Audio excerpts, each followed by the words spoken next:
Hey guys, today I'm going to be styling my curls with the Virtue Curl Defining Whip. I've already washed my hair and it's still damp, so I'm just combing out any tangles. I'm using a little bit more than a golf ball size amount, and I'm just going to distribute that evenly throughout my hair from roots to ends.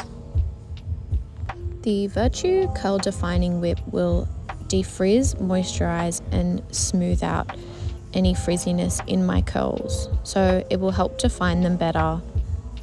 Over the top, I'm layering the Virtue Flourish Density Booster Spray. You can use it on your scalp, but I like to use it all throughout my hair. I'm now combing my hair up at the roots to give me more volume.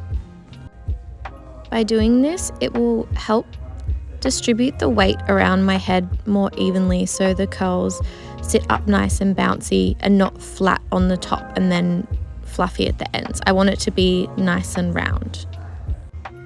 My hair has also been cut in a way to support my curls, so my hair's quite layered, so it gives me lots of body on the roots. I've now put the diffuser attachment on the dryer and I'm going in and just scooping that hair up and pressing it towards my scalp to give me as much lift as possible.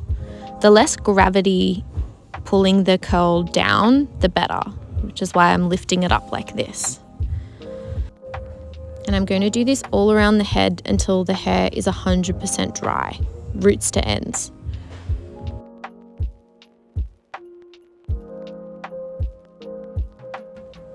Once my hair is dry, I'm going to take my fingers and shake my hair out at the roots. I prefer my curls to be more fluffy and light, but if you wanted to finger curl and then just leave them defined as is, you could totally do that. But I just prefer to clap out any cast on the ends and just really shake them out so they're just really nice and fluffy and light. So these are my finished curls and they're looking super cute and bouncy. You can get these Virtue products available at hairshop.com. For more videos like this, head over to our Studio Muse Instagram. Thank you so much for watching.